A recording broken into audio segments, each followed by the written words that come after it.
إلا الله والله أكبر الله أكبر ولله الحمد.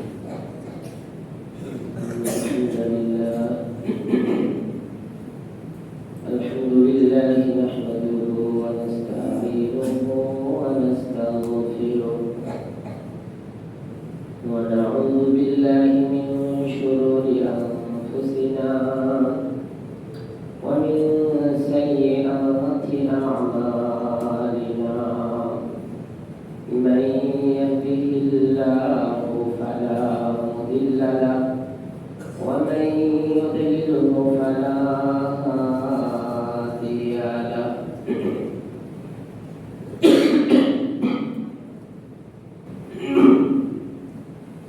ونشهد أن لا إله إلا الله وحده لا شريك له ونشهد أن سيدنا وسندنا وحبيب قلوبنا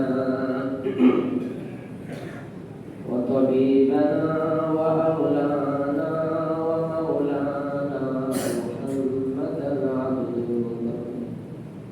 عبده ورسوله أرسله بالحق بشيرا ونذيرا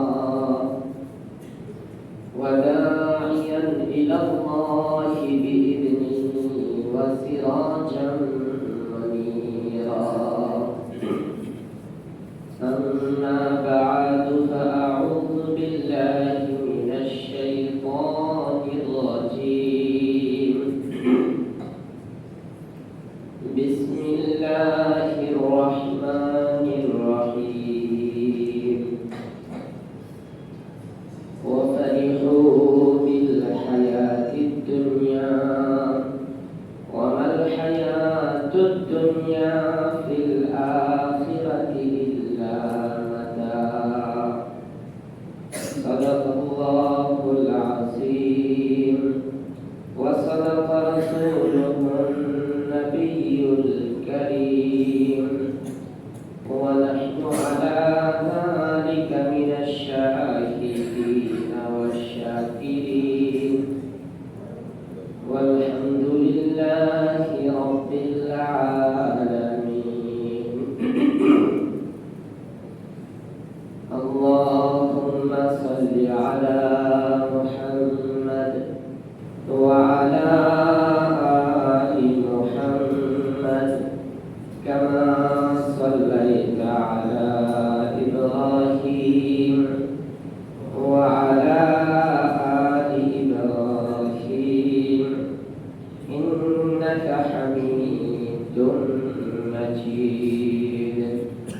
اللهم بارك على محمد وعلى آل محمد كما باركت على إبراهيم وعلى آل إبراهيم إنك حميد مجيد. الحمد لله মহান আল্লাহ তাআলা দরবারে শান ও শুকর ও সুজুদ যে আল্লাহ তাআলা আমাদেরকে এক মাস রোজা রাখার পর পবিত্র ঈদুল ফিতরের নামাজ আদায়ের উদ্দেশ্যে মসজিদে আসা বসার সুযোগ করে দিলেন। রবের দরবারে শুকর আদায় করে বলি আলহামদুলিল্লাহ।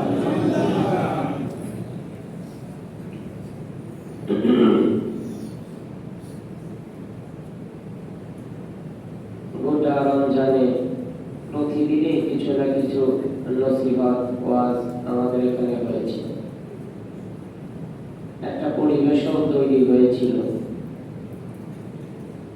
আগামী এক বছর এই পরিবেশ আর হবে না। আজকে তো আর লম্বা কোনো ওয়াজ করার সুযোগও নেই। সেক্ষেত্রে অতীব জরুরি কয়েকটা কথা, তিনটা শিরোনামে আজকে অল্প কয়েকটা কথা হবে। একটা হচ্ছে ঈদের দিনের অঙ্গীকার কি হবে আমাদের, এই ঈদের দিনের অঙ্গীকার শিরোনামে 3টা জিনিস আমাদের সামনে থাকবে। অতি সংক্ষেপে আলোচনাগুলি করার চেষ্টা করব।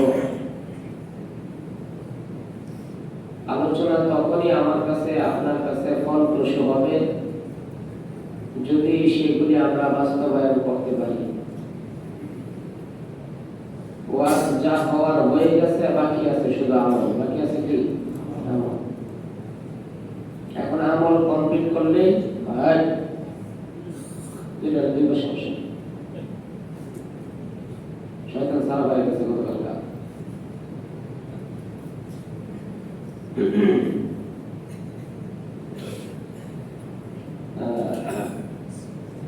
প্রথম হচ্ছে আমাদের ঈদের হাকিকত কি, ঈদের বাস্তবতা কি। হযরত আনাস রাদিয়াল্লাহু তাআলা থেকে বর্ণিত হাদিস, নবীজি সাল্লাল্লাহু আলাইহি ওয়াসাল্লাম মক্কা থেকে হিজরত করে যখন মদিনায় যান, তখন দেখেন মদিনাবাসী বৎসরে 2 দিন আনন্দ করে, উল্লাস করে। নবীজি জিজ্ঞাসা করলেন, তোমরা কিসের আনন্দ করো, উল্লাস করো? আমরা জাহিলি যুগ থেকে এই 3 দিন আমরা আনন্দ করি, উল্লাস করি, খেলাধুলা করি, তামাশা করি, তারপরে গান টান গাই, তারপরে পান করি। কি পান করি তো বুঝনি। এই তো নবীজি সাল্লাল্লাহু আলাইহি ওয়াসাল্লাম বলেন, আল্লাহ তাআলা তোমাদের এই আনন্দের পরিবর্তে বৎসরে 2 দিন আমাদের জন্য এর চেয়ে উত্তম এবং এর চেয়ে দামি আনন্দের 2টা দিন নির্ধারণ করেছে। সুবহানাল্লাহ। একটা হচ্ছে ঈদুল ফিতর, আর একটা হচ্ছে ঈদুল আযহা। তবে তোমাদের আনন্দের সাথে মুসলিমদের আনন্দের কিছুটা পার্থক্য থাকবে। কথা কিন্তু অল্প হবে, এইজন্য শুরু করে হেডলাইনটা বুঝে নেবেন। এই পার্থক্যের কথাটা আল্লাহ তাআলা সূরাতুর রা'দের 26 নম্বর আয়াতে বলে দিলেন, ওয়া ফারিহু বিল হায়াতিদ দুনিয়া। কাফের, বেঈমান, মুশরিকেরা পার্থিব জীবন নিয়ে খুশি থাকবে, আনন্দিত হবে। দুনিয়ার খেল তামাশা, দুনিয়ার লোভ লালসা, দুনিয়ার খেলাধুলা, এইগুলি নিয়ে তারা আনন্দিত হবে। কারা? কাফেররা, মুশরিকরা, বেঈমানেরা। এতটুকু বুঝছেন? এটা মুসলিমদের আনন্দ উল্লাসের অংশ নয়। কেন? এই আনন্দ হচ্ছে পার্থিব দুনিয়ার আনন্দ, নফসকে খুশি করার আনন্দ। জাহিলি যুগে যে আনন্দটা তারা করত, সেটা হচ্ছে তারা গান বাজনার ব্যবস্থা করত, তারা এরপরে মদ পান করত, বিভিন্ন খেলাধুলায় লিপ্ত হইত। এটা ছিল জাহিলি যুগে ঈদের আনন্দ। আল্লাহ নবী বললেন, মুমিনদের ঈদের আনন্দ এমনটা হবে। আমার এতক্ষণের কথা বুঝে থাকলে বলেন, বর্তমান বাংলাদেশের মুমিনেরাও কি ঈদের দিন জাহিলি যুগের মানুষের সাথে কিছুটা মিল রাখে কি রাখে না? রাখে। তাহলে কি দাঁড়ালো?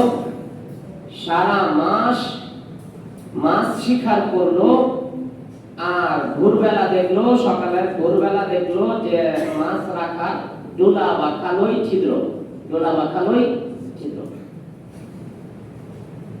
আমাদের বড়রা একটা কথা এইভাবে বলেন যে, শোনো, শয়তান 1 মাস বন্দী ছিল, এখন বন্দী থেকে মুক্ত হবে। ওর সব কিছু আগে থেকে সেটআপ দেওয়া আছে, খালি একটু কারাগারে ছিল আর কি। বের হওয়ার সাথে সাথেই এমনও হতে পারে মাগরিবের আযানের টাইমে বের হইছে, এশার আগেই তোমার 1 মাসের পুঁজি শেষ করে দিবে। এশার আগেই তোমাকে এমন গুনাহে লিপ্ত করাবে, 1 মাস যা অর্জন করেছো শেষ। কেন? সব আগে থেকে সেটআপ দেওয়া। কি বলেন? রমজানের চাঁদ যেদিনটা উঠছে, সেদিন থেকে টেলিভিশনে, রেডিওতে ইসলামী গান, নাচ, সঙ্গীত যিনি খবর করেন তিনিও ঘুমটা দিয়া। আর ঈদের চাঁদ ওঠার সাথে সাথে ঘুমটা নিছে। ঘুমটা তার মানে সেটআপ আগে থেকে সব দেওয়া। মিশন বাস্তবায়ন করার জন্য যত সৈনিক লাগে শয়তানের, সব আছে না নাই? আছে।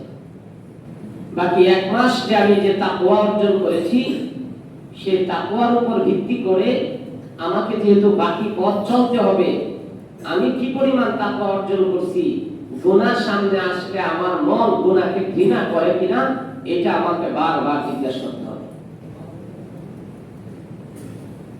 এজন্য আল্লাহ তাআলা বলেন, ওয়াল হায়াতুদ দুনিয়া ফিল আখিরাতি ইল্লা মাতা। মুমিনের আনন্দ হবে আখিরাত কেন্দ্রিক, কাফেরের আনন্দ হবে দুনিয়া কেন্দ্রিক, আর মুমিনের আনন্দ হবে কি আখিরাত কেন্দ্রিক।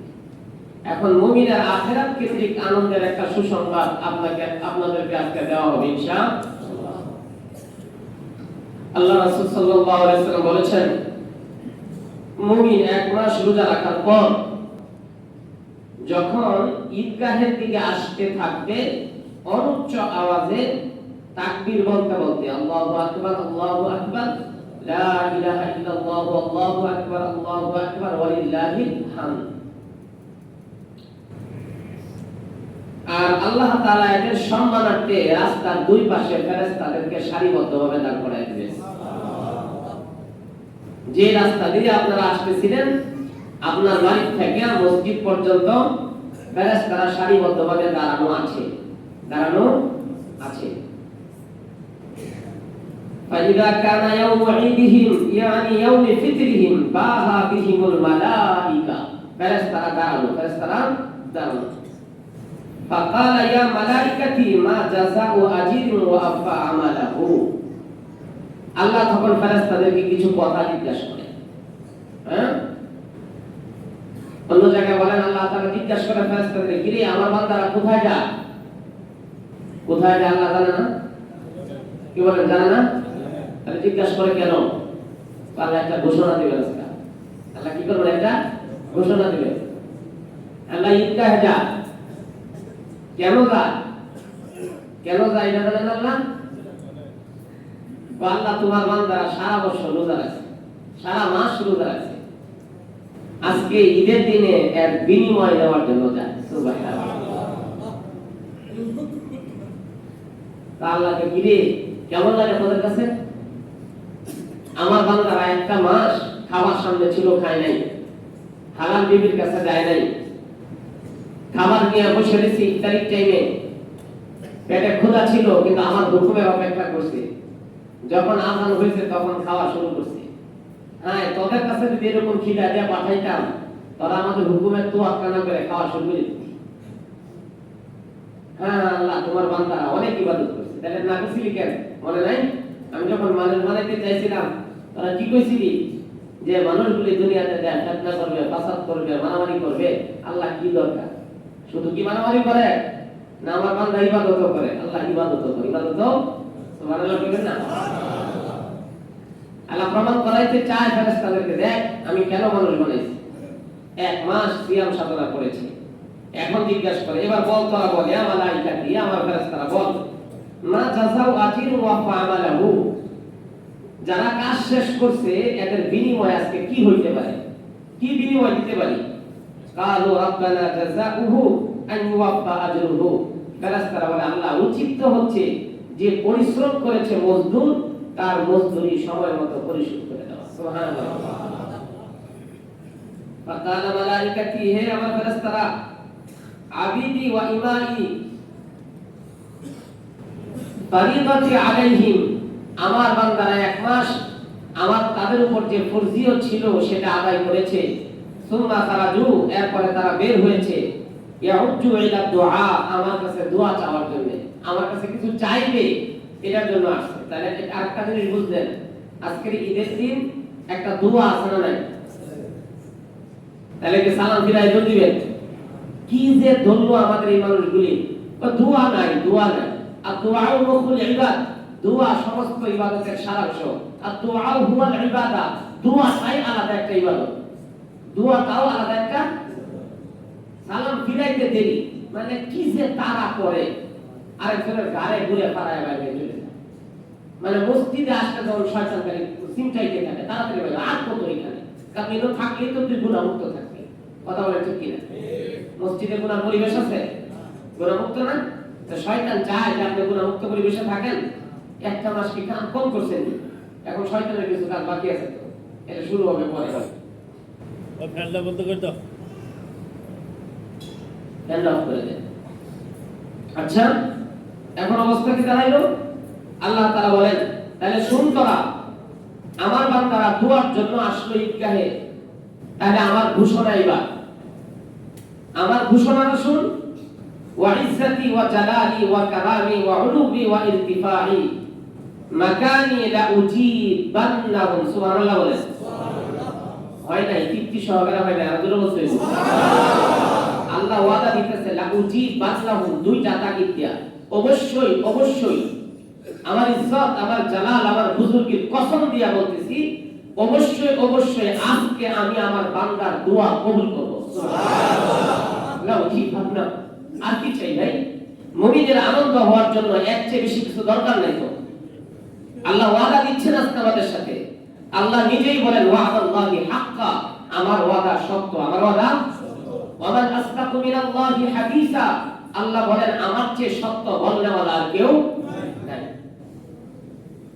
তাহলে এবার শুনেন আপনারা, যারা এক মাস রোজা রাখছেন আর আজকে ঈদগাহে দোয়ার জন্য আসছেন, আল্লাহ তাআলার ওয়াদা, আজকে যে দোয়া আল্লাহর কাছে করবেন, আল্লাহ বলছে লা উজিবান্নাহুম, অবশ্যই বান্দা আমি তোর দোয়া কবুল করব। সুবহানাল্লাহ। বলেন মুমিনের জন্য এটা সুসংবাদ কিনা, খুশির ব্যাপার কিনা? আজকে বোনাস দিবে, কি দিবে? বোনাস দিবে। চাকরি যাদের ছিল না এদেরকে দিবে না, যাদের ছিল এটা একটু বুঝে নিয়ে। চাকরি করেন না সারা বছর, ঈদের দিন বোনাসের লাগে লাইনে দাঁড়ায় রয়েছে, তখন কোম্পানিওয়ালা বোনাস দিবে তো নাকি? না, লাইনে চাকরি দারোয়ানদের বিদায় বাই করবো, এটা করতে গিয়ে যারা নাম নাই তারা বিল জমাইতেছে। তাহলে যারা রোজা রাখছিলেন এদের নাম লিস্টে আছে না নাই? এরা বোনাস পাবে ইনশাআল্লাহ। আর যারা রাখেন না, এরাও যেহেতু আইছেন, এটা ফাও দুই একটি দেয় না রাস্তাঘাটে, এটা নিজে নিতে পারে না, কিন্তু বোনাস আপনাদের জন্য না, আমরা চাকরি ছিল না। এই কথার অর্থ এই না যে আপনারা আয়েন না, আপনারা এটা বলতেছি না, কিন্তু মুমিন আল্লাহর হুকুম পুরা না করে থাকতেই একটু ধিক্কার দিয়ে বলার অর্থ হচ্ছে এইটা। কত রকম, কত দয়া, কত মায়া আল্লাহ আপনার উপর করলেন, কেমনে সে আল্লাহর হুকুম অমান্য করে আমরা থাকি, এটা মুমিন বান্দার দ্বারা হইতেই পারে। এজন্য আজকের এই দিন আমাদের জন্য আনন্দের দিন। 2 নাম্বার, ঈদের দিনের উদ্দেশ্য কি? ঈদের দিনের উদ্দেশ্য হচ্ছে ঈদের সালাত আদায় করা আর সাদকায়ে ফিতর আদায় করা। এটা হচ্ছে আমাদের ঈদের উদ্দেশ্য। নামাজ শেষে দোয়া, নামাজের পূর্বে সাদকায়ে ফিতর আদায় করা। আর বাকি যেটা হবে ঈদের পরে, নামাজের পরে বাকি যেটা হবে আর কি হবে, কি কথা বলেন? হবে তো কিছু হবে না?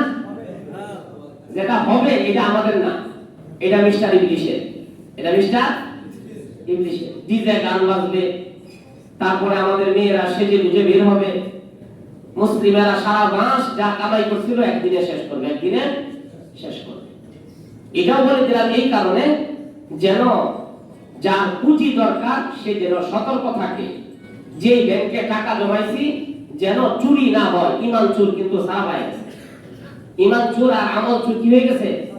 সারা পায় গেছে। এটার জন্য সতর্ক করে দেওয়া। আল্লাহ আমাদেরকে বোঝার তৌফিক দেন। আমিন আমিন। আর আজকের দিনে আমাদের অঙ্গীকার হচ্ছে 1 নাম্বার, হিংসা বিদ্বেষ ভুলে যেয়ে সকলে ভ্রাতৃত্বের বন্ধনে অটুট থাকা। এটা হচ্ছে ঈদের দিনের অঙ্গীকার। কি বলেন, করতে পারবো ইনশাআল্লাহ? কেন করব রে ভাই? আল্লাহ তাআলা কোরআনে কারীমের সূরা হুজরাতের 10 নম্বর আয়াতের মধ্যে বলেন, ইন্নামাল মুমিনিনা ইখওয়াতুন, আমি আল্লাহ এক মুমিনকে আরেক মুমিনের ভাই বানায় দিয়েছি। সুবহানাল্লাহ। আমি আল্লাহ এক মুমিনকে আরেক মুমিনের ভাই বানায় দিয়েছি। তা মুমিন ভাই ভাই হইলেও পরস্পর একটু ঝগড়াঝাটি হবে, একটু কথা কাটাকাটি হবে, একটু মারামারি যা হবে, এটা আল্লাহ জানেন কিনা? আচ্ছা, যদি হয়ে যায় কি করবা? ফাসলিহু বাইনা ইখওয়াইকুম, তোমরা ভাইয়ে ভাইয়ে সেটা মীমাংসা করে নিও। সুবহানাল্লাহ বলেন। আল্লাহ বলতেছে তোমরা ভাইয়ে ভাইয়ে সেটা মীমাংসা করে নিবা। ওয়াত্তাকুল্লাহ, আল্লাহর ভয়টা সামনে রাখবা। লাআল্লাকুম তুরহামুন, যদি আল্লাহর ভয় সামনে থাকে তখনই তোমরা আল্লাহর পক্ষ থেকে রহমত পাবা। সুবহানাল্লাহ। তাহলে ভ্রাতৃত্বের বন্ধনে আবদ্ধ হওয়া এটা একটা বিশাল ব্যাপার। এটার শিরোনামে লম্বা কথা, কিন্তু অল্প সময় এত কিছু বলতে পারবো না। নবীজি সাল্লাল্লাহু আলাইহি সাল্লাম আসছিলেন শুধু এই কারণে গোটা দুনিয়ার মুমিনদেরকে একের সাথে আরেকের সম্পর্ক তৈরি করে দিবে, ভাই ভাইয়ের সম্পর্ক। মক্কা থেকে হিজরত করে সাহাবায়ে কেরাম মদিনায় গেলেন, যাওয়ার সাথে সাথে আনসারীদের সাথে মুহাজিরদের সম্পর্ক তৈরি দিলেন কি? ভাই ভাই, এরা তোমার ভাই। হযরত রবিয়া রাদিয়াল্লাহু তাআলার সাথে হযরত আব্দুর রহমান ইবনে আওফের সম্পর্ক তৈরি করে দিলেন। রবিয়া, আব্দুর রহমান আজকে থেকে তোমার ভাই। সুবহানাল্লাহ। ইয়া রাসূলুল্লাহ, আমার ভাইকে কি আমি আমার সম্পদের ভাগ দিব না? কি নবীজি বলেন কি রক্তের ভাই না মুসলমান ভাই? এখন নবীর এই কথা ওই রবিয়া রাদিয়াল্লাহু তাআলা এমন ভাবে বুঝলেন যে নবী বলছে আমার ভাই, ভাই তো আমার সম্পদের ভাগ পাবে। ইয়া রাসূলুল্লাহ, আমার ভাইকে কি আমার সম্পদের ভাগ দিব না? আর আজকে আমি আমার আপন ভাইকে সম্পদ থেকে বঞ্চিত করি। আপন ভাই যদি এক বিগত বেশি নিয়ে যায় তার মাথায় বাড়ি দেই।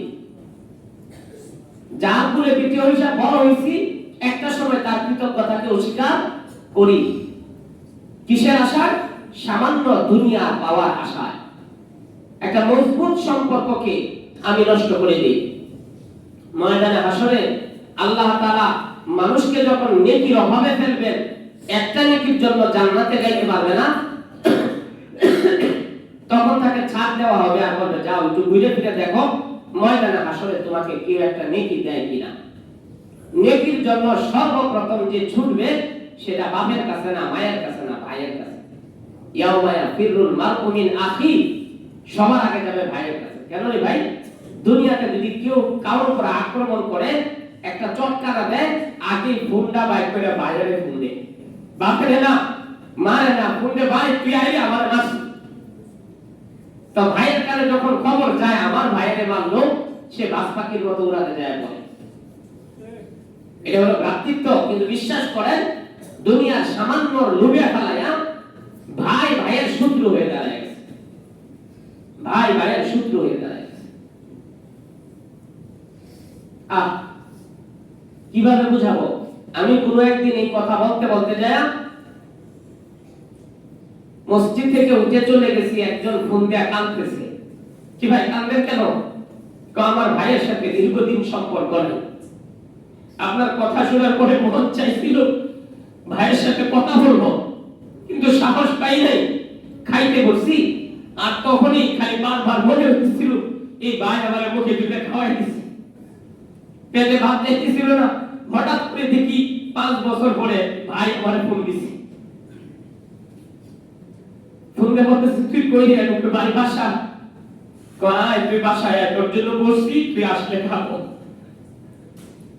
কয় একটা চিৎকার মেরে ফোন রাইখা চলে গেছি মোটরসাইকেল দিয়ে ভাইয়ের বাসায়। 5 বছরের দ্বন্দ্ব 1 নিমিষে ভুলে গেছি। ভাইয়ের গলায় যায় জড়ায় ধরছি, ভাইয়ের সাথে একই প্লেটে বসে খাবার খাইছে। এজন্য ভাই ইয়াউমা ইয়াফিরুল মারউ মিন আখি ওয়া উম্মিহি ওয়া আবি ওয়া সাহিবাতিহি ওয়া বানি লিকুল্লি ইমরিইন মিনহুম ইয়াউমা ইদিন শা'নুন ইউগনি। এজন্য মুমিন যদি ভ্রাতৃত্বের বন্ধনে অটুট থাকে তাহলে মুমিন তার দুনিয়াতেও শান্তি পাবে, পরকালেও আল্লাহ তাআলা তার শান্তির ফয়সালা করবে। সুবহানাল্লাহ। বললেন ভাই আজকে মারা গেলে কালকে আপনি নাসিয়া মানসিয়া হয়ে যাবে। এই পৃথিবী একটা সময় আপনাকে ভুলে যাবে, আপনার কর্মটা কিন্তু বাকি থেকে যাবে। ভাইয়ের সাথে দ্বন্দ্ব করে মারা গেলেন, ভাতিজারা ধিক্কার দিবে, ভাতিজারা মন খারাপ করবে।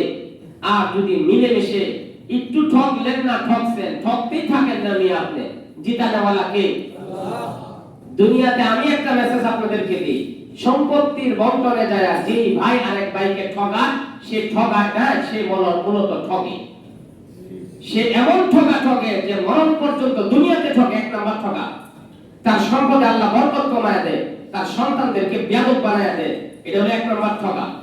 2 নাম্বার ঠগা হচ্ছে যে সে পরকালে এটার হিসাব না দিয়া পার পাইতে পারবে না। এজন্য আপনি নিজেই নত হয়ে যান, আপনি ঠইকে যাও, একটু মিলিত হয়ে যান, প্রাশ্চিত্যের বন্ধনে আবদ্ধ হন। এটা আপনার জন্য দুনিয়া এবং আখিরাতে কল্যাণ বয়ে আনবে। 2 নাম্বার অঙ্গীকার, গুনাহ মুক্ত জীবন গড়ার অঙ্গীকার। আজকের ঈদের দিনে আমরা একটা অঙ্গীকার করব, বাকি জীবনে গুনাহ মুক্ত জীবন কাটাবো ইনশাআল্লাহ। কি বলে, গুনাহ মুক্ত না যুক্ত? আপনাদের কি মনে হয় 1 মাস রমজানের রোজা রাখছি, একবারে ধোয়া তুলসী পাতা হয়ে গেছি, আমাদের শরীরে আর গুনাহ লাগবে না? ব্যাপারটা এরকম? ঈদের দিন সকালবেলা হযরত আবু হুরায়রা রাদিয়াল্লাহু তাআলা আনহু ওমরের বাড়িতে গেলেন। খলিফাতুল মুসলিমিন ওমরকে ডাকবেন, ঈদের নামাজে মুসল্লিরা অপেক্ষা করছে, এখনো আমিরুল মুমিনিন আসতেছে না, নামাজ পড়াবে কি? দেখেন ভিতরে হযরত ওমর ঘরের দরজা আটকায় বসে বসে কাঁদেন। আবু হুরায়রা বলেন, আমিরুল মুমিনিন কাঁদেন কেন? আজকে তো ঈদের দিন, আমাদের খুশির দিন, আনন্দের দিন, কাঁদেন কেন? আবু হুরায়রা রে, যে ব্যক্তির মাথায় টেনশন থাকে আর পেরেশানি থাকে, সে আনন্দ করে কি কইরা? যার চিন্তা নাই, টেনশন নাই, পেরেশানি নাই, আনন্দ তো তার জন্যই। কয় আপনার ঈদের দিন আবার কিসের পেরেশানি? কয় পেরেশানি তো এই, একটা মাস রোজা রাখলাম, তার আগে বললাম আল্লাহ কবুল করছে না বলে দিছে, উমর অতি আমার কাছে গ্রহণযোগ্য না। আমি এই পেরেশানিতে কাঁদতেছি আল্লাহর কাছে কবুল করানোর জন্য। ঘরে বসে আল্লাহকে কাঁদতেছি, আল্লাহ 1 মাসের ইবাদত কবুল করে দাও। জানি না উমরের ব্যাপারে আল্লাহর কি ফয়সালা হইছে, উমরকে আল্লাহ maaf করবেন না ছাইরে দিবেন, এইজন্য কাঁদতেছি, এইজন্য কাঁদতেছি। কে উমর? হযরত আবু হুরায়রা বলেন, ওমর আপনি এত পেরেশানি, আপনি আশারায়ে মুবাশশারার একজন, জান্নাতি সুসংবাদ প্রাপ্ত একজন, আপনি কাঁদেন কেন? ওমর রে, আল্লাহুস সামাদ, আল্লাহ তো বেনিয়ান, আল্লাহ অনুপক্ষা ব্যক্তি, আল্লাহ আমাকে জান্নাতের সার্টিফিকেট দিয়েছে, মরার আগে যদি ক্যান্সেল করে দেয়, এই ক্ষমতা তো আল্লাহর কাছে আছে। আল্লাহ যদি বলে, যা ওমর তোর জান্নাতের সার্টিফিকেট দিছিলাম, তোর এই আমল আমার কাছে পছন্দ হয় নাই, আজকে তোর জান্নাত বরবাদ, আমি ওমর তখন কি করব? আমি ওমর তখন কি করব? খলিফাতুল মুসলিমিন হযরত আবু বকর, তিনিও কাঁদে ঈদের দিন। তিনিও কি করে? ঈদের দিন কাঁদে। একজন জিজ্ঞাসা করে, আমিরুল মুমিনিন কাঁদেন কেন? আমি কাপড়ের ব্যবসা করি, এক মহিলার কাছে একটা কাপড় বিক্রি করছিলাম, 1 মাস পর মহিলাটা কাপড় ফেরত দিয়ে গেল। তা আমি বললাম, কাপড় ফেরত দিলেন কেন? আমার পছন্দ হয়নি, রং উঠে, না ঠিক আছে, কিন্তু আমার পছন্দ হয় নাই। সাহাবী বলেন, আমিরুল মুমিনিন একটা মাত্র কাপড় ফেরত দিছে, কয় টাকায় মাল লস গেছে, এটা লাগে কাঁদেন? করে না, আমি তো এটার লাগে কান্দি না। কোনটার লাগে কাঁদেন? কয় 1 মাস রোজা রাখলাম, আল্লাহ যদি ঈদের দিন বলে তোর রোজা ফেরত, তোর আমল ফেরত, আমার পছন্দ হয় নাই, আমি আবু বকর কই যাব? এই মহিলা তো 1 মাস তার কাপড়টা রাইখে ফেরত দিছে, তার পছন্দ হয় নাই দেখিয়া। আল্লাহ যদি আমার আমলগুলি 1 মাস রাখার পরে ঈদের দিন ফেরত দিয়ে দেয় আর বলে তোর আমল পছন্দ হয় নাই, তখন আমি আবু বকর যাব কোথায়? ও ভাই, আবু বকরের মাথায় টেনশন আছে, ওমরের মাথায় টেনশন আছে, আর আমার মাথায় টেনশন নাই। বলেন আবু বকর ওমরের স্বামী দামি? মোটামুটি দামি না? কোনো দামি আমার নাই। আবু বকর ওমরের তুলনায় আমার কোনো দামই নাই। ওনারা টেনশনে আছেন, ওনারা টেনশনে আছেন যে হ্যাঁ, কিভাবে আমার সময় পার হবে, কিভাবে আমি আমলগুলি আল্লাহ তাআলার কাছে কবুল করাবো। আমলগুলি যদি আল্লাহ তাআলার কাছে কবুল না হয়, তাহলে এই গোটা রমজান মাসের সবকিছু বেকার। 3 নাম্বার, সারা জীবন যেন হেদায়েতের উপরে চলতে পারি, এটা হবে ঈদের দিনের মুমিনের অঙ্গীকার। কয়টা কথা বলছি? 3টা। 1, ভ্রাতৃত্বের বন্ধনকে অটুট রাখা। 2, গুনাহমুক্ত জীবন গড়ার অঙ্গীকার করা। 3, সারা জীবন হেদায়েতের উপরে চলার অঙ্গীকার করা। আল্লাহ তাআলা নিজেই বলেন, ইন্নাল্লাযীনা ক্বালু রাব্বুনাল্লাহ, যে ব্যক্তি এই কথা স্বীকার করে আমার রব, বলেন চিৎকার দিয়ে বলেন কে? আল্লাহ। যার আছে রব তার আছে সব, তার আছে সব। আর যার রব নাই তার কিছুই নেই, তার কিছুই নেই। তার চেয়ে বড় ফকির আর কেউ নেই, তার চেয়ে বড় আফকার আর কেউ নেই। দুনিয়াতে ধন আর দৌলতের মালিক হইছে, ফুটানি আর ডাকাত নিয়ে চলছে, কিন্তু রব যদি তার না হয় মরতে কত সময়। হযরতে বারা ইবনে আযিব রাদিয়াল্লাহু তাআলা থেকে বর্ণিত হাদিস, নবীজি সাল্লাল্লাহু আলাইহি সাল্লাম সাহাবায়ে কেরামকে নিয়ে কোন এক জানাজায় যাচ্ছিলেন। জানাজায় অংশগ্রহণ করার আগে রাস্তার পাশে কবর খনন করা দেখলেন। তিনি কবরের পাশে বসে গেলেন, বসে এমন ভাবে কাঁদতেছিলেন যে চোখের পানি দিয়া মাটি ভিজে যাচ্ছিল। কিভাবে বুঝাবো আপনাদেরকে? আমাদের চোখের পানিতে বেশি থেকে বেশি দাড়ি ভিজে আর নয় জামা ভিজে, মাটি ভিজে যাওয়ার মতো পানি আমাদের চোখ দিয়ে আর গড়ায় না। আর আল্লাহ রাসূল যিনি নিষ্পাপ, যার জীবনে একটা গুনাহ ছিলেন না, একটা গুনাহগার ছিল না, যিনি জান্নাতে প্রবেশ না করলে জান্নাতের দরজা খোলা হবে না, ময়দানে হাসরে সুপারিশ করার অধিকার একমাত্র যার থাকবে, যার ব্যাপারে আল্লাহ তাআলা বলেন ওয়ালা সাউফা ইয়ারদা, বন্ধু হাসরের ময়দানে আমি তোমাকে খুশি করাই ছাড়ব। সুবহানাল্লাহ। কারো ব্যাপারে ঘোষণা নাই, কারো ব্যাপারে না। হযরত আদম থেকে নিয়ে ঈসা পর্যন্ত সব নবী রাসূল ময়দানে হাসরে বলবেন নাফসি নাফসি, আল্লাহ আমারে বাঁচাও। আদম তার বিবি হাওয়ার কথা ভুলে যাবে, হাওয়ার কথা মনে রাখবে না। মুসা তার পালিত মা আসিয়ার কথাও ভুলে যাবে, মনে রাখবে না। ঈসা আলাইহিস সালাতু ওয়াস সালাম তার মা মরিয়মের কথা ভুলে যাবে, মনে থাকবে না। সবাই বলবে আল্লাহ আমাকে বাঁচাও। কেন? তাকাদু তামাইয়াজু মিনাল গায়জ, জাহান্নাম ফুঁসতে থাকবে, ফুলতে থাকবে। ৭০,০০০ শিকল দিয়ে জাহান্নামকে বেঁধে রাখবে, আর জাহান্নাম হাসরের ময়দানের দিকে ধেয়ে আসতে থাকবে। এই জাহান্নামের উচ্ছ্বাস আর গর্জন তর্জনে সবাই সব কিছু ভুলে যাবে, আপনজনদের কথা ভুলে যাবে, উম্মত তো পরের কথা, আপনজনদের কথা ভুলে যাবে। কেউ কারো কথা বলবে না, শুধু বলবে নাফসি নাফসি, আল্লাহ আমারে বাঁচাও, আল্লাহ আমারে বাঁচাও।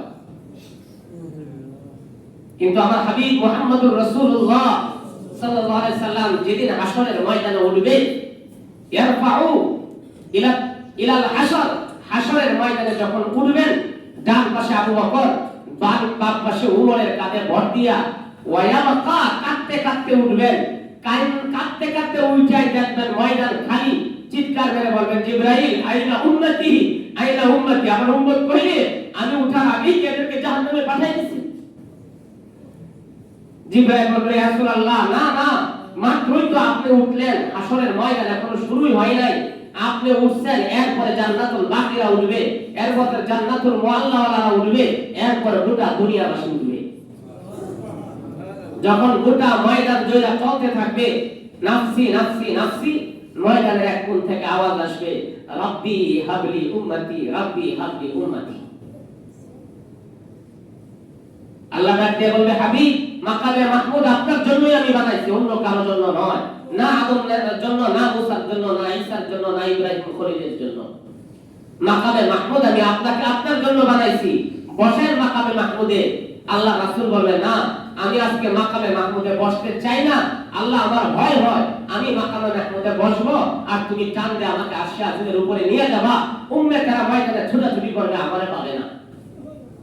সিজদা কইরা যায় বলবে আল্লাহ রাব্বি হাবলি উম্মতি, আমার উম্মতকে বাঁচাও, আমার উম্মতকে বাঁচাও। আল্লাহ তাআলা সিংহাসনের কুরসি থেকে ডাক দিয়া বলবে হাবিব ইয়ারফাউ রাসাহু, তুমি তোমার মাথা উঠাও, আজকের ময়দান তোমার জন্য কাদার জন্য নয়, তুমি সুপারিশ করো, তুমি যারে সুপারিশ করবা আমি তাকে maaf করে জান্নাতে দিয়ে দিব।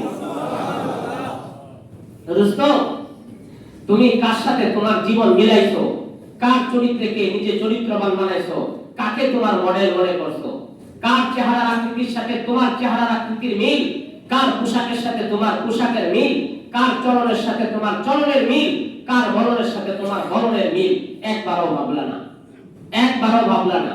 আমা হাদিহিল হায়াতুদ দুনিয়া ইল্লা লাইবুন ওয়ালা দুনিয়াটা একটা খেলা, একটা তামাশা, তোমাকে ঘোরাচ্ছে খেলার পিছনে, লাথি মারবে শয়তান, জাহান্নামে ফেলায় দেয় শয়তান ভাগবে, আর তুমি জাহান্নামের আগুনে পড়ে জ্বলতে থাকবা। দোস্ত, সহ্য করতে পারবা না জাহান্নামের আগুন। আল্লাতী তাত্তালিউ আলাল আফইদা ইন্না আলাইহিম মুকসাদা, আল্লাতী তাত্তালিউ আলাল আফইদা, জাহান্নামের আগুন কলিজা পর্যন্ত পোড়াবে, হাত দিল পর্যন্ত পোড়ায় দিবে। সহ্য করার ক্ষমতা। এজন্য মুমিনের উচিত গুনাহ মুক্ত একটা জীবন গড়া। অল্প হায়াতেরই তো জিন্দেগি ভাই, কয়টা দিন। আল্লাহ নবী কবরের পাশে বসে কাঁদেন, চোখের পানি দিয়ে কবরের মাটি ভিজে যাচ্ছে। সাহাবায়ে কেরাম দেখে যায়, বলেন ইয়া রাসূলুল্লাহ এত কাঁদতেছেন কারণ কি? শোনো ও আমার ভাইয়েরা, ডাক দিলেন, ও আমার ভাইয়েরা শোনো, ইয়া আইয়ুহাল ইখওয়ানি, ও আমার ভাইয়েরা শোনো, এই আগামীকাল এই কবরটা তোমারও হইতে পারে। আল্লাহর হাবিব বলতেছে শোনো, আগামীকাল এই কবরটা তোমারও হইতে পারে। আল কবরু রাউযাতুন মির রিয়াজিল জান্নাহ ওয়া হুফরাতুন হুফারুন মিনান নার। কবরটা কারোর জন্য জান্নাতের বাগান, কবরটাই কারোর জন্য জাহান্নামের গর্ত। 50 বছরের পরে কি হবে সেই ভাবনা নিয়ে তুমি বাড়ি করতেছো, জমি কিনতেছো, জায়গা করতেছো, ভবিষ্যতের চিন্তায় অ্যাপার্টমেন্ট করতেছো। ওরে ভাই, তোমার ভবিষ্যৎ তো অন্ধকার। তুমি তো আর 100 বছর বাঁচবা না। 100 বছরের পরে তোমার অ্যাপার্টমেন্টে তুমি থাকতে পারবা না, তোমার বাড়িতে তুমি থাকতে পারবা না। তোমার বাড়ি নিয়ে যাওয়া হবে, সন্তানেরা কেড়ে নিয়ে যাওয়া হবে। সর্বপ্রথম তোমার সন্তান তোমার মাথার নিচ থেকে বালিশটা নিয়ে নেবে। তোমার সন্তান তোমার পায়ের মধ্যে গামছা দিয়ে বাঁধবে। তোমার সন্তান তোমার চুয়ালে আর মাথার মধ্যে গামছা দিয়ে টাইট করে বাঁধবে। তারপর খাটের থেকে নামায় দিবে নিচে, কিছুক্ষণ পর নিচের থেকে করিডোরে তোমার সন্তানেরাই। তারপর তোমার কাপড়গুলি খুলে ফেলবে, ন্যাংটা করে ফেলবে। বড়ই পাতার গরম পানিতে গোসল করায়া, এক টুকরা সাদা কাপড় পরায়া তোমাকে মসজিদের মাঠে নিয়ে আসা হবে। এমন এক ঠিকানার উদ্দেশ্যে রওনা হবে যেখানে তুমি দেখবা, কেউ দেখবে না। তোমার আনন্দদায়ক বিলাসবহুল বাড়ি সেখানে থাকবে না। তুমি দেখবা তোমার আগুনে আগুন প্রজ্বলিত করা হচ্ছে, তোমার কবরের মধ্যে আগুন জ্বালায় দেওয়া হচ্ছে। তুমি দেখবা তোমার কবরের মধ্যে সাপ আর বিদ্যুতে ভরে গেছে। না উপস্থিত কেউ দেখবে, না সন্তানেরা দেখবে। আত্মচিৎকার দিবা, বলবে বাবারে এই জন্যই কি কষ্ট করে বাড়িটা বানাইছিলাম যে তুই আমাকে বাড়ি থেকে বের করে দিবি? বাবারে এই জন্যই তোরে কষ্ট করে মানুষ করছিলাম, আজকে আমাকে এমন জায়গায় নিয়ে যাইতেছিস যেখানে আগুন দাউ দাউ করে জ্বলতেছে, যেখানে সাপ বিচ্ছু বাসা বাঁধতেছে, হা করে গেছে আমাকে কামড় দিবে। বাবা আমারে নিয়ে যাস না, আল্লাহ আল্লাহর কসম, মানুষ আর ইনসান ছাড়া সব প্রাণী এই চিৎকার শুনতে পায়। হায় যদি সন্তানেরা শুনতো আমার বাবার এই আত্মচিৎকার, লাশ দাফন করতে পারতো না, পালায় রেখে চলে যেত, ভয়ে পালায় যেত। এই কবর সামনে আছে না নাই? এজন্য কবরে বাঁচতে হইলে আমাকে একটা গুনাহ মুক্ত জীবন গড়া লাগবে। তাহলে আজকে আমাদের ঈদের দিনের অঙ্গীকার কি হইতে পারে ভাই? আমরা আগামীতে গুনাহ মুক্ত জীবন করব ইনশাআল্লাহ। আগামী কি 100 বছর পরে? না, আলান এখন থেকে। 2 নম্বর, হেদায়েতের উপর অটল থাকবো, অবিচল থাকবো। রমজান মাস 1 মাস ট্রেনিং দিছি গুনাহ মুক্ত থাকার। ট্রেনিং হইছে না? 1 মাস আমার সামনে হালাল খাবার ছিল, আল্লাহর ভয়ে খাই নাই। কার ভয়ে? সুবহানাল্লাহ। আল্লাহ যখন খাইতে বলছে তখন খাইছি, যখন খাইতে না করছে তখন ক্ষুধা ছিল, খাই নাই, পিপাসা ছিল, পান করি নাই। তাহলে 1 মাস পারছি তো ভাই, পারছিনি? কথা বলেন। পারি তো, আমরা গুনাহ মুক্ত থাকতে পারি তো, শুধু ইচ্ছাটা করতে হয়, এরাদা। আপনি ইচ্ছা করলেই হয়। আপনি যদি ইচ্ছা করেন যে আমি এই গুনাহ করব না, হয়ে গেছে, গুনাহ হবে না। আর যদি পরিবেশের দোহাই দেন, হুজুর জামানা খারাপ হয়ে গেছে, এই জামানায় কেমনে থাকবো? না রে ভাই, জামানা 1450 বছর আগে যত খারাপ ছিল এখন এত খারাপ না। এত খারাপ? 1450 বছর আগে মানুষ সত্য কথা কি বলতো না, মিথ্যা কথাই বলতো। এখন কিছু হইলেও তো বলে।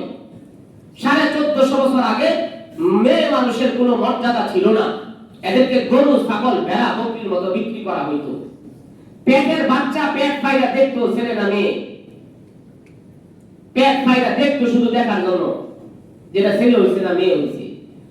হাত কাটটা দেখতো হাড্ডিটা ছাগলের হাড্ডির মতো না মানুষের হাড্ডির মতো, চামড়া যেটা মানুষের চামড়া ছুলায়।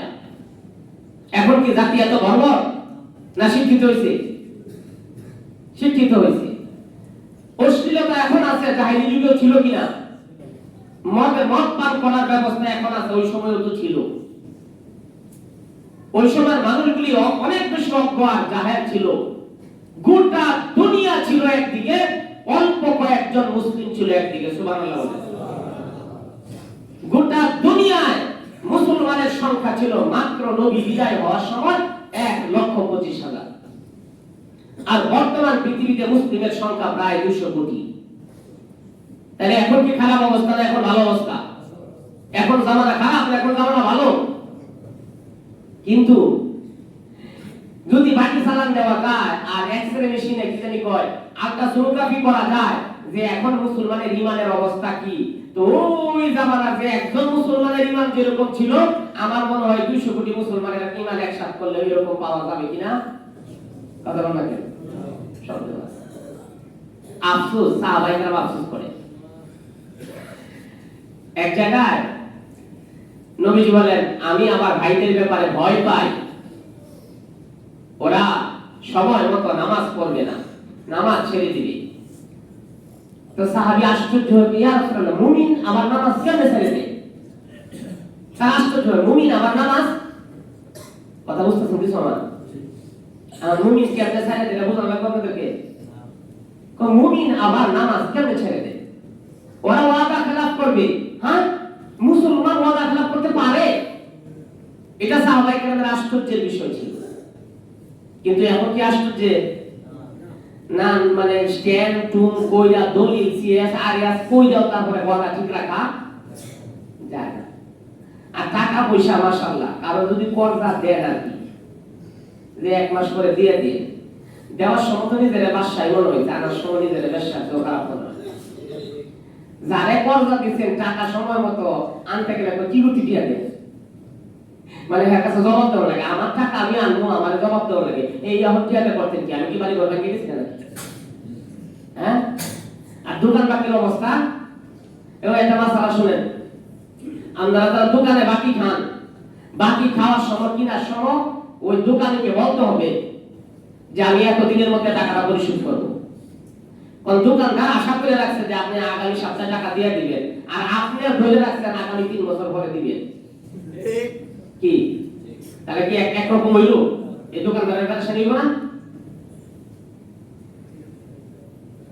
এক জায়গায় এক মুসলমানের জগা আছে, কয়েল নিছে, কয়েল 60 টাকার কয়েল নিছে, 2 বছর ধরে খেয়া দেয়।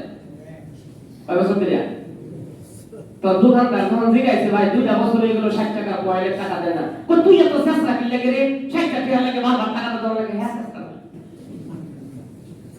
হ্যাঁ 60 টাকা 2 বছর ধরে দেয় না, হ্যাঁ চেষ্টা না। এই যে এখন আম খায়া সুইসা হলাই দিছে, আর এখন এই সুইসা আগে সুইসা কোন কি চেষ্টা চেষ্টা একবার একটু অসহায় নাই। হ্যাঁ বাবা এত বড় সুইসা হ্যাঁ চেষ্টা না, আর যে বড় ভালো না সুইসা খাইছে হ্যাঁ চেষ্টা। হ্যাঁ, এজন্য ভাই অঙ্গীকার হওয়া উচিত বাকি জিন্দেগিতে হেদায়েতের উপরে চলবো। কি চলবো ভাই? ইনশাআল্লাহ হেদায়েতের উপরে চলবো। হ্যাঁ, যদি জীবনটা এইভাবে গুনাহমুক্ত গঠন করতে পারেন, মরণ পর্যন্ত হেদায়েতের উপরে থাকেন, তাতানাজ্জালু আলাইহিমুল মালাইকা, মারা যাওয়ার সময় আল্লাহ তাআলা একদম রহমতের ফেরেশতা পাঠায় দিবেন। সুবহানাল্লাহ। আয়েশা ডাক দিবে, ইয়া আইয়াতুহান নাফসুল মুতমাইন্না, হে পবিত্র আত্মা বাইরে। সুবহানাল্লাহ। এটা শুনতে পারলে আপনি কামিয়াব। এটার জন্য অপেক্ষা করেন। হ্যাঁ, আমাকে যদি এইভাবে ডাক দেওয়া হয়, ইয়া আইয়াতুহান নাফসুল মুতমাইন্না ইরজিই ইলা রাব্বিকি রাদিয়াতান মারদিয়া ফাদখুলি ফি ইবাদি ওয়াদখুলি জান্নাতি, তাইলে আমার জীবন সফল, তাইলে আমার জীবন সফল। আর যদি বিপরীত হয় তাহলে খবর আছে, ফেরেশতা নামিয়ে আসবে আপনার ঘরের মধ্যে। আপনার তখন একটা টেনশন থাকবে আর একটা চিন্তা থাকবে, একটা ভয় থাকবে আর একটা হচ্ছে চিন্তা। ভয় কি? হায় হায় কবরে কেমনে থাকবে, এটা নাম হলো খৌফ, ভয়। চিন্তা থাকবে, আরে বাচ্চাগুলো শুনো, এদের পড়ালেখা কিভাবে চলবে, এরা কিভাবে খাবে, এদেরকে কে লালন পালন করবে, এটা নাম হলো চিন্তা। ফেরেশতারা এসে আপনার মাথার পাশে বসে বলবে, লা তাখাফ ওয়া লা তাহজান, ও আল্লাহর বান্দা, ও আল্লাহর দোস্ত, ও আল্লাহর বন্ধু, পেরেশান হইও না, চিন্তা করো না সন্তানদের ব্যাপারে, আমরা এদের দেখভাল করব। কবরের ব্যাপারে ভয় পেও না, জান্নাতে না পৌঁছানো পর্যন্ত তোমাকে আমরা সঙ্গী হারা হইতে দিব না। সুবহানাল্লাহ। হায় হায়, এইটা যদি মুমিন শুনে তাহলে মুমিন সফল, আর নয় মুমিনের সফলতা নাই। আর নয় মুমিনের জীবন বিপদ। কয়টা দিন রে ভাই? অল্প কয়টা দিনই তো। হ্যাঁ, কি আমার যদি নোটিশ করা থাকতো কারো আজকে এখানে যে আগামী 1 মাস আপনি বাঁচবেন, তাহলে কি হতে হতো? 1 মাস, তাইলে এখান থেকে হাসি আর বাইরে তো। হ্যাঁ, এরপরও আপনি কি এগ্রিমেন্ট করতেন 100 বছরের লাগে জমি? হ্যাঁ, 1 মাস লাগবে। 1 মাস তো ভাই অনেক লম্বা সময়। 1 মাস অনেক লম্বা সময়। হযরত আলী রাদিয়াল্লাহু আনহু নবীজি জিজ্ঞাসা করেন, আলী রে, মরণ কতটুকু দূরে? হযরত আলী রাদিয়াল্লাহু আনহু জবাবে বলেন, ইয়া রাসূলুল্লাহ, যোহরের নামাজ পড়ছি, আসরের নামাজ নাও পড়তে পারি। তো নবীজি ধমক দিয়ে বলেন, বোকা, এত দূরে না, মরণ এত দূরে, বরং ডান দিকে সালাম ফিরাইছো, আসসালামু আলাইকুম ওয়া রাহমাতুল্লাহ, বাম দিকে সালাম ফিরানোর সময় নাও, মরণ এতটা কাছে। তাহলে আমার ভবিষ্যৎ কতটুকু রে ভাই? এই যে আসসালামু আলাইকুম ওয়া রাহমাতুল্লাহ, এটা বর্তমান, আসসালামু আলাইকুম ওয়া রাহমাতুল্লাহ আসা পর্যন্ত ভবিষ্যৎ। আরে আয়েশা গেছি, এটা অতীত হয়ে গেছে, এটা হয়ে গেছে। এজন্য মুমিন ভবিষ্যতের চিন্তা করবে না। ভবিষ্যতের চিন্তায় বেশি মশগুল হওয়াটা মুমিনের মাথা নষ্ট হয়ে যাবে। মুমিন বর্তমানকে সুন্দর বানাবে, অতীত নিয়ে মুমিন টেনশন করবে না। হাই রে, অনেক বড় লোক ছিলাম, অনেক টাকা ছিল, নষ্ট হয়ে গেছে, হাই রে করলাম কি, আফসোস করতে করতে টাকা দিয়ে সাদা বানাই গেছে, আহারে কি করলাম, আহারে কি করলাম, ফিরে এবার আফসোস করলে অতীত নিয়ে টেনশন করার কিছু নেই।